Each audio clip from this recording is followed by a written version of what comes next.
So every so often, something comes around that's a little bit different and it catches a lot of people's attention. And I feel like the Z Fold 8 fits into that. But it's also kind of funny because this form factor for a foldable isn't new. In fact, it's actually been tried a ton of times and it's failed every single time. But I think now is a perfect time for a device like this. The hardware is caught up, the software's got better, and Samsung's just become more confident with building these foldables. Though just because this is different or unique or exciting doesn't necessarily mean that it's good. So how is the Z Fold 8 to actually use? Well, I've spent the last 48 hours with this phone, and while this isn't a full review, I do feel like there's a lot here that could actually be helpful to you, which is why I want to share my experience so far. Because the thing is, it's about what I expected. And just to be transparent, Samsung did send this phone over for review. I also got to look at it in person a couple of weeks ago, though this video is not sponsored by Samsung. You won't find a single affiliate link for this phone in my description, and I really don't care if you buy it or what you get out of the information from this video. I'm not here to sell you this phone. I just want to show you why I think this form factor is interesting and why I think the Z Fold 8 is very exciting. If you do want to help out though, a like and a sub to the channel is always appreciated and it means a ton. We're almost at 100,000 subscribers, which is just insane. So thank you guys for being here. So this is the Fold 8, and it's weird because this is sort of the middle tier phone now, despite keeping a similar price, having a new form factor, and removing some features that were seen on the Fold 7. There's two ways that you can look at this. Either that this is a downgrade since you're now losing the telephoto, it has a smaller battery than the new Fold 8 Ultra, and the inner display's aspect ratio is no longer focused on just productivity. Or you see this device as one that's entirely new, because it is. It's a foldable that is a compact phone, that opens up to being something that is much more useful for, I'd say, most people who are going to get it. And that second option, where this is new and a little bit more exciting and more useful for a lot more people, is where I'm leaning towards with the Fold 8. Because the 5.5-inch display on the front is really nice. Even though it is much shorter than the S26 Ultra because of its aspect ratio, Samsung made this work. Content doesn't feel claustrophobic. In fact, you're getting the same information on your cover screen that you would on the S26 Ultra, at least with how your home screen is laid out. So you have the same spacing for your apps and your widgets, but because everything is kind of squished since the phone is shorter, you can actually reach everything on the home screen with one hand. When you're in an app as well, it also isn't that different. You lose a little bit of content, but with how dramatic the differences between these two display sizes, like with the S26 Ultra, I thought that this would be a much bigger trade-off. But say you're shooting with the rear cameras, the viewfinder is massive. It's actually a large enough display to play games on, typing on it is super easy, and it just feels very familiar. Though the only thing is that when you're actually typing on the phone, the keyboard does take up quite a bit of space, which, come to think of it, is really one of the only areas where I feel like there's a sacrifice with the cover display. It is also now using Gorilla Glass Armor 3, which is cool because it's quite durable, but I still do like to throw on a screen protector, and with how thin the Fold 8 is, I really don't feel it, which is nice. And speaking of screen protector, I guess that's a good segue to this video's sponsor, which is Dbrand. So Dbrand just released their grip case for the Z Fold 8, and I think it's cool, especially on a phone like this where it seems a little more personal and fun, because the grip case can either be rocked in its normal all black look, or you can throw on a skin to kind of spice it up and show some personality. I opted for Obsidian, which is this really nice reflective, kind of like oil slick almost look. I don't really know how else to explain it, but it looks sweet on the Fold 8. And each skin for the grip case comes with a cutout for the camera as well, so you can make your entire phone look cohesive. But the reason I like the case is because it covers the hinge for some extra protection. It has really nice raised lips that protect your inner and outer display, and it's called the grip case because of its really grippy texture that really does give you some extra grip. I feel like I said the same thing there like 6 times, but you get the point. It also has really nice deep cutouts for all of your buttons and your ports, and it can be used with their Prism 2.0 screen protector, which is the easiest screen protector that I've ever applied. You literally plop it down,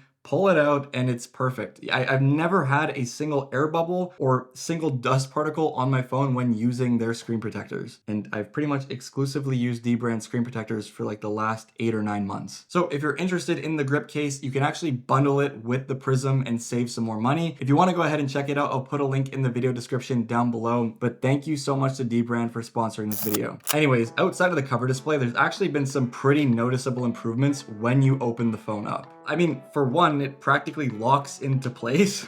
The hinge is very strong, it feels a lot more sturdy compared to previous folds, though this does mean that you lose flex mode, which is something that I'm not that mad about, to be honest.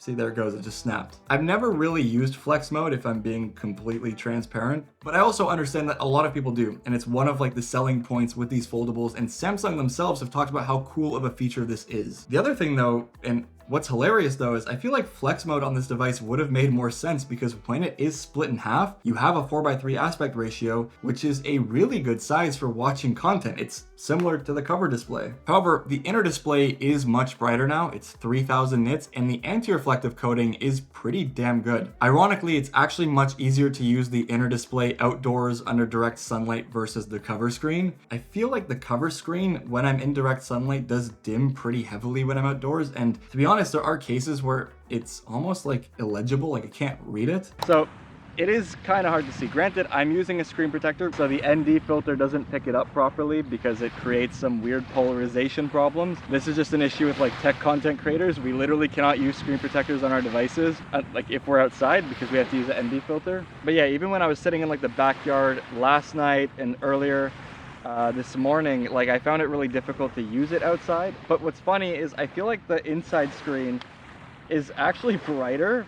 Like this is completely legible. It's 3000 nits, has anti-reflective coating. This is perfectly fine outdoors. So maybe it's time to be like that douchebag that goes around just carrying a fold everywhere and keeping it open while I'm out and about. What's funny is the inner screen is perfectly usable outside. And because of how the screen opens up and how it snaps into place along with the new coating, I actually have a really hard time seeing the crease when I'm using the phone. It does still collect fingerprints like a bitch though. But content is bigger. 16:9 videos playback, almost full screen with very minimal letterboxing, and compared to the S26 Ultra, which is a huge display as it is, it's a better experience. Which is something that kind of makes sense for a foldable, right? But I feel like on these devices, content consumption, like movies and YouTube and whatever, has always had a weird trade-off. But now, because the inner screen is 4:3, if you're watching 4:3 content or an older show like Evangelion, it fills the entire screen and it looks insane. Like this is such a sick viewing experience for these older shows. And I don't want to repeat myself, but I feel like this is what I've wanted for so long. And I've pictured this becoming a thing for ages. And yeah, other devices have done it and tried it and failed. Thing is though, I've never actually been able to use them because in Canada, we never had access to these Chinese phones or even the original Pixel Fold, which wasn't nearly as short as this, but was pretty close to like the Passport style. So to finally have a phone in my hand that checks that box for me, for being a compact device, something that isn't a pain to throw in a pocket, something that doesn't overwhelm me when I want to use it, but then also to still have the benefit of what these larger devices bring without any real trade-offs is actually sick. And I think that's why this phone is catching so much attention right now. I've been very vocal about this lately, but these larger phones like the S26 Ultra have been kind of a pain to use ever since I switched to the Pixel 9. And then I most recently used the 17 Pro, which was also a smaller Pro phone. These are cumbersome. They're kind of hard to use. And this isn't, but I'm not losing the things that make what these devices do special. But yeah, the Fold obviously kind of ticked those boxes before, and it's why I bounced back to it quite regularly, but it wasn't great at being both like a compact phone or a media consumption device. In a way, it was always kind of a compromise either way you look at it. However, I do think that there are some things that people are still quite skeptical about with the Fold 8. So I'll do my best to run through some quick issues or questions that some of you had. Now, one of them, because this phone's USB-C port is on the bottom when it's unfolded, if you actually want to use one of those handheld controllers, the only orientation that you could use it in is this. So the phone's in portrait mode, which is obviously not the best for playing games, unless you're playing like some arcade games. Obviously, the best way around this is to use a Bluetooth controller or one of those controllers that actually supports Bluetooth, but then you introduce some latency, which I feel like obviously isn't the greatest. It would have been so sick to put this in a controller. I get it, otherwise they would have had to put the USB-C port on the side of this phone. Come to think of it now, might not have been the worst idea. But also, if you're commenting on a video on YouTube that you're watching on the inner display, the keyboard does eat into pretty much everything. Also, if you're watching content, the speakers aren't stereo. Well, They are stereo if you're just watching it on the cover screen. The thing is that both the speakers are on this side of the cover screen. So when you open it up, you actually don't have any on the right side of the phone, which means that you're kind of going tone deaf in one of your ears. And it's weird. I get it. I understand why they didn't. It would have had to be like this weird asymmetrical layout for the speakers, and it wouldn't have been perfect in either orientation. But on a phone that's focused on like being a media consumption device, to not even have the ability to have stereo audio when using it unfolded, how did that even, how?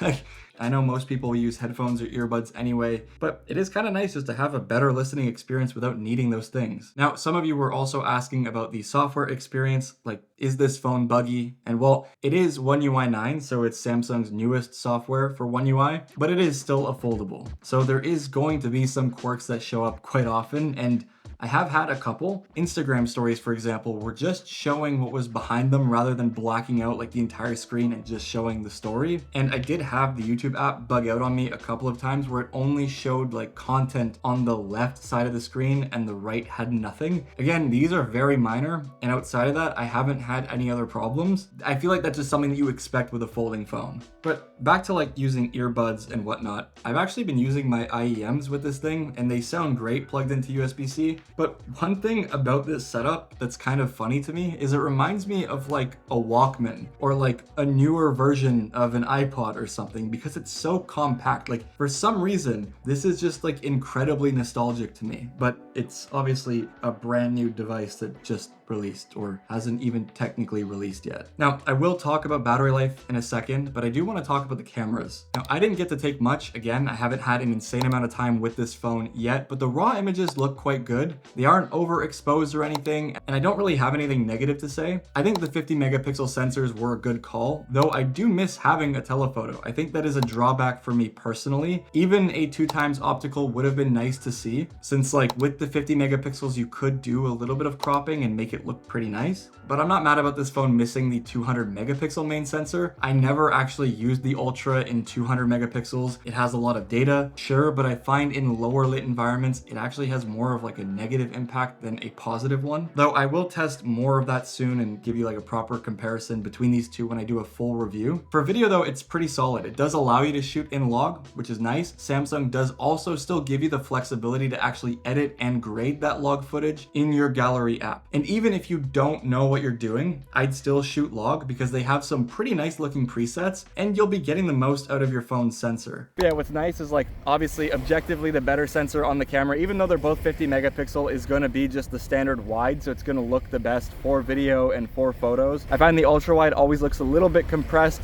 and there is kind of like a little issue when it comes down to shooting in darker environments because you could see a little bit more noise. But yeah, for video, this thing is actually really nice. And to have like this kind of quality video on a foldable is sick.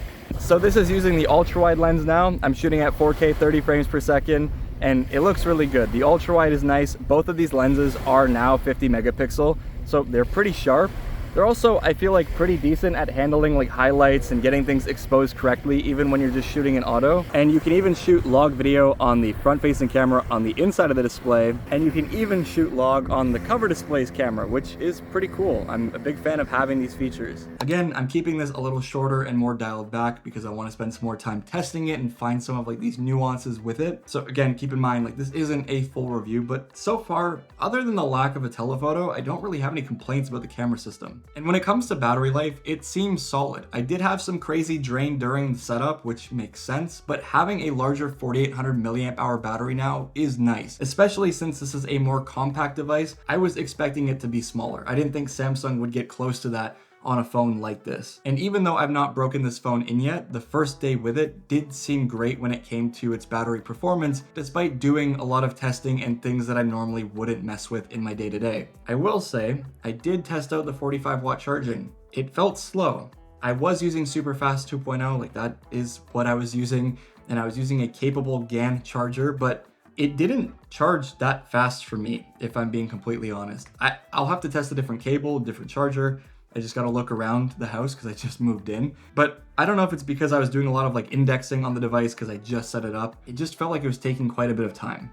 Though I'll end it here for right now. In short, I hope you get the picture. I think if you're the person that likes the slimmer, taller form factor of the new Fold 8 Ultra or the previous Fold 7 and 6 and whatnot, this phone obviously isn't for you. But for someone like me that's been begging for a device like this, I'm really happy to see it actually come to market. And despite this being a loaner, I did end up pre-ordering my own in the pistachio color. I don't know how long I'll have this for. I probably could have kept it as a long-term loaner and just never bought my own. But I believe in this phone and I wanted to put my money where my mouth is, because if I'm saying something is good and that I like it, I better be ready to drop some money on it. So I did, and I will get that when all of you guys get your devices as well, and I'm really excited. So thank you for being here. If you enjoyed this one, a like and a sub to the channel is always appreciated. If you have any comments, ask them below, like things that you want to ask about for my full review, things that you want to see, or any questions that you have, and I'll try to answer them as best as I can in a long form video. And if you've made it all the way through, consider dropping a turtle emoji down below so I know who the real ones are. Thank you for being here. I'll see you all in the next one, and peace out.